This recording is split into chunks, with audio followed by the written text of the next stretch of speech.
कांग्रेसी इमरान प्रतापगढ़ी ने लिया योगी से पंगा। बाबा के बुलडोजर पर प्रतापगढ़ी ने सवाल उठाया। पीएम मोदी को भी इमरान प्रतापगढ़ी ने नहीं बख्शा। अब हिंदुओं ने प्रतापगढ़ी को मुंह तोड़ जवाब दिया।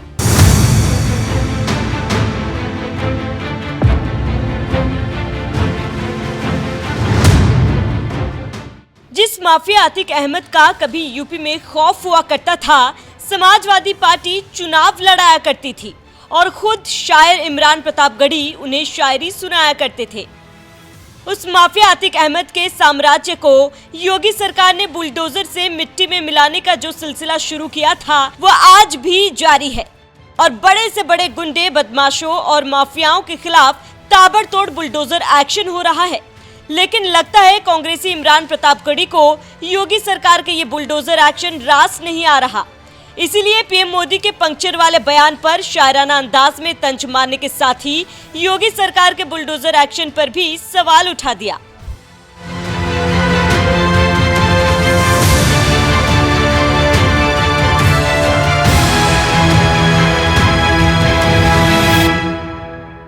दरअसल वक्फ संशोधन कानून के मुद्दे पर देश में छिड़ी सियासी जंग के बीच कुछ ही दिनों पहले हरियाणा के दौरे पर गए पीएम मोदी ने हिसार की एक रैली में वक्फ बोर्ड में धांधली का मुद्दा उठाते हुए कहा था कि अगर ईमानदारी के साथ वक्फ बोर्ड में काम हुआ होता तो आज मुस्लिम नौजवानों को पंक्चर की दुकान नहीं लगानी पड़ती। वक्फ के नाम पर लाखों हेक्टेयर जमीन पूरे देश में है। इस जमीन, इस प्रॉपर्टी से गरीब का, बेसहारा महिलाओं, बच्चों का भला होना चाहिए था और आज ईमानदारी से उसका उपयोग हुआ होता तो मेरे मुसलमान नौजवानों को साइकिल के पंक्चर बना करके जिंदगी नहीं गुजारनी पड़ती। लेकिन इससे मुट्ठी भर भू माफिया का कोई भला हुआ। पसमानदा मुस्लिम, इस समाज को कोई फायदा नहीं हुआ। पीएम मोदी ने वक्फ बोर्ड में धांधली के आरोप लगाकर गरीब मुसलमानों के लिए आवाज उठाई, लेकिन संसद में शान से बैठने वाले कांग्रेसी शायर इमरान प्रतापगढ़ी को लगता है कि पीएम मोदी की ये बात रास नहीं आई। इसीलिए पीएम मोदी के पंक्चर वाले बयान को लेकर सीएम योगी के बुलडोजर एक्शन तक दोनों ही नेताओं पर शायराना अंदाज में पलटवार करते हुए कहा कि ये किसने कह दिया तुमसे कि बस पंक्चर बनाते हैं, वतन पर हंस के जो कट जाएं ऐसे सर बनाते हैं। उन्हें बुलडोजर के बाजुओं पर नाज है, लेकिन हमारा फर्ज है हम बेघरों के घर बनाते हैं। अजब है कैनवस उनका, अजब उनकी कलाकारी, वो जो मंजर बनाते हैं लहू में तर बनाते हैं। पंक्चर से लेकर बुलडोजर तक दोनों ही मुद्दों पर पीएम मोदी और योगी सरकार को घेरने वाले कांग्रेसी सांसद इमरान प्रतापगढ़ी ने शायरी के बहाने तंज मारा तो सोशल मीडिया पर लोगों ने उनके खिलाफ शायराना अंदाज में ही पलटवार कर दिया। शिशिर नाम के एक सोशल मीडिया यूजर ने लिखा, ये किसने कह दिया कि हम बस पंक्चर बनाते हैं, हम आरडीएक्स के बॉम्ब भी बनाते हैं। काफिर कैसे मिटे उनके कत्ल के मंसूबे बनाते हैं, जो हमारी गली से गुजरे उन पर पत्थर बरसाते हैं। हम अगर कम हैं तो दिखावे का भाईचारा निभाते हैं, मौका मिलते ही पीठ पर वार भी करते हैं। सुरेश नाम के एक यूजर ने तो इमरान प्रतापगढ़ी को जवाब देते हुए लिखा, ये किसने कहा कि तुमसे कि बस पंक्चर बनाते हैं। वतन पर मर मिटने वाले अब्दुल कलाम साहब तो मिसाइल बनाते हैं। जो अफजल गुरु और कसाब को मानते हैं अपना बाप, हिंदुस्तान नहीं करता उनको माफ। अजब सी है कलम तुम्हारी, जो कलाम साहब को जानती नहीं, सिर्फ कसाब के कसीदे लिखती है। आशीष पाराशर नाम के एक यूजर ने भी इमरान प्रतापगढ़ी पर उन्हीं के अंदाज में पलटवार करते हुए लिखा, ये किसने कह दिया तुमसे कि बस पंक्चर बनाते हैं, वतन पर हंस के जो कट जाए ऐसे सर बनाते हैं। खासियत है कि बात बेबात पर सर तन से जुदा करने को खंजर बनाते हैं। रिजवान खान नाम के एक यूजर ने तो लिखा कि बनाओ पागल सबको, ऐसे ही तुम्हारी पॉलिटिक्स चलती रहेगी। मालूम है कि नहीं आपको, योगी जी ने उर्दू को 2017 में ही शिक्षक भर्ती पाठ्यक्रम से हटा दिया है। इसके लिए आपने कुछ किया? पागल बनाना बंद करो मुसलमानों को। इमरान प्रतापगढ़ी पीएम मोदी के पंक्चर वाले बयान के साथ ही योगी सरकार के बुलडोजर एक्शन पर भी सवाल उठाया, तो सोशल मीडिया पर लोगों ने उन्हें शायराना अंदाज में ही मुंह तोड़ जवाब दिया। ये कोई पहला मामला नहीं है जब इमरान प्रतापगढ़ी ने शायराना अंदाज में मोदी सरकार में हमला बोला हो। इससे पहले इसी साल जनवरी में गुजरात दौरे पर गए इमरान प्रतापगढ़ी ने एक वीडियो पोस्ट की थी, जिसके बैकग्राउंड में उन्हीं की आवाज में शायरी थी। ए खून के प्यासों बात सुनो, गर हक की लड़ाई जुल्म सही, हम जुल्म से इश्क निभा देंगे।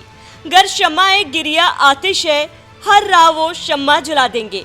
गर लाश हमारे अपनों की खतरा है, तुम्हारी मसनद का उस रब की कसम, हंसते हंसते इतनी लाशें दफना देंगे।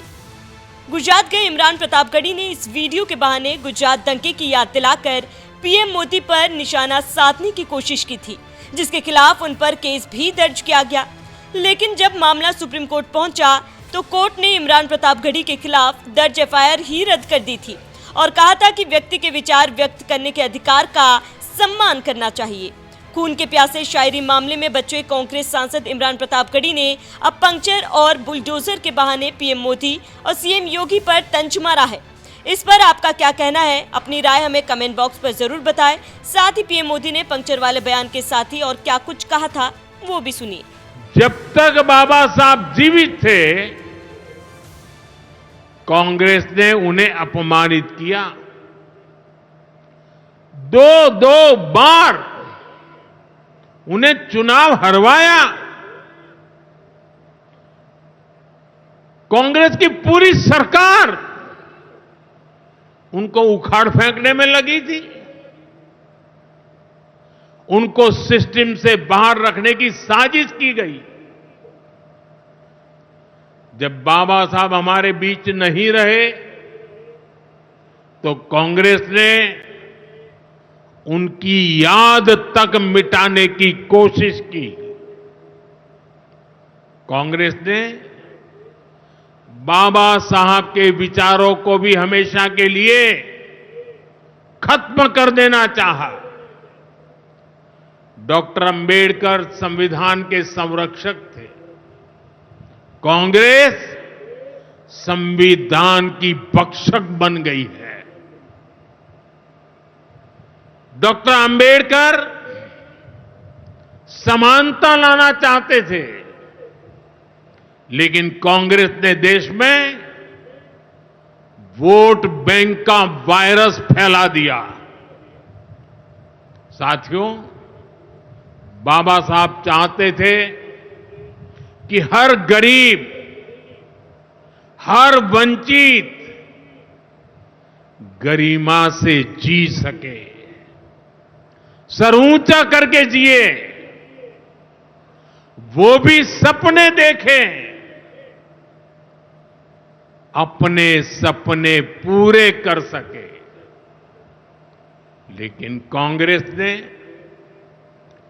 एससी, एसटी, ओबीसी को सेकंड क्लास सिटीजन बना दिया।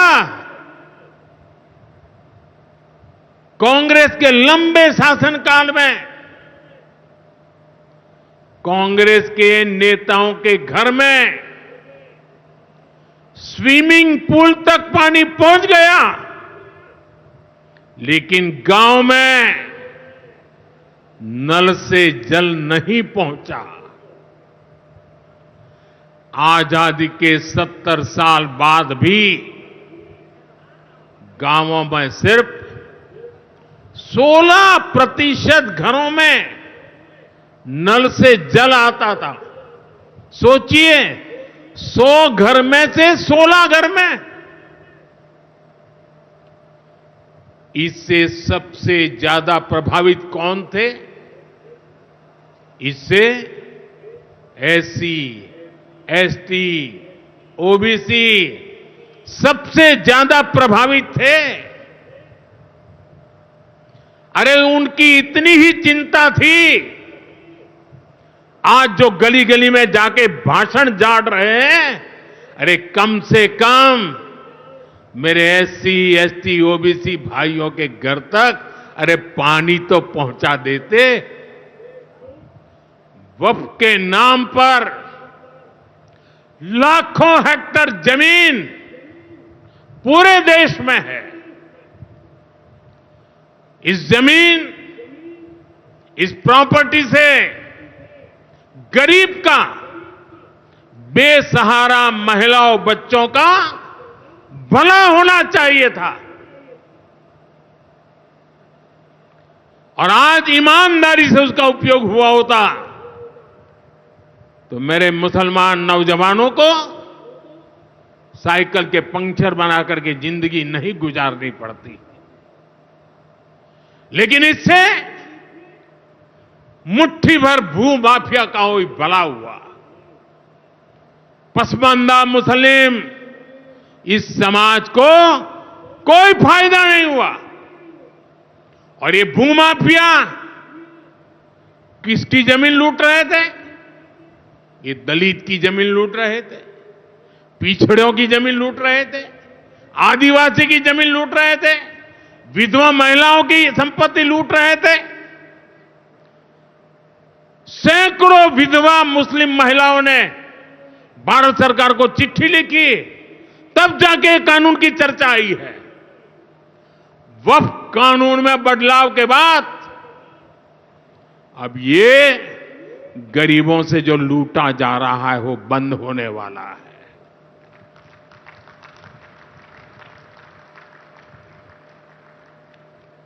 और सबसे बड़ी बात, हमने एक बहुत बड़ा जिम्मेदारीपूर्ण महत्वपूर्ण काम किया है। हमने इस वक्फ कानून में एक और प्रावधान किया है। अब नए कानून के तहत, वक्फ के कानून के तहत किसी भी आदिवासी की जमीन को हिंदुस्तान के किसी भी कोने में आदिवासी की जमीन को, उसके घर को, उसकी संपत्ति को ये वक्फ बोर्ड हाथ भी नहीं लगा पाएगा।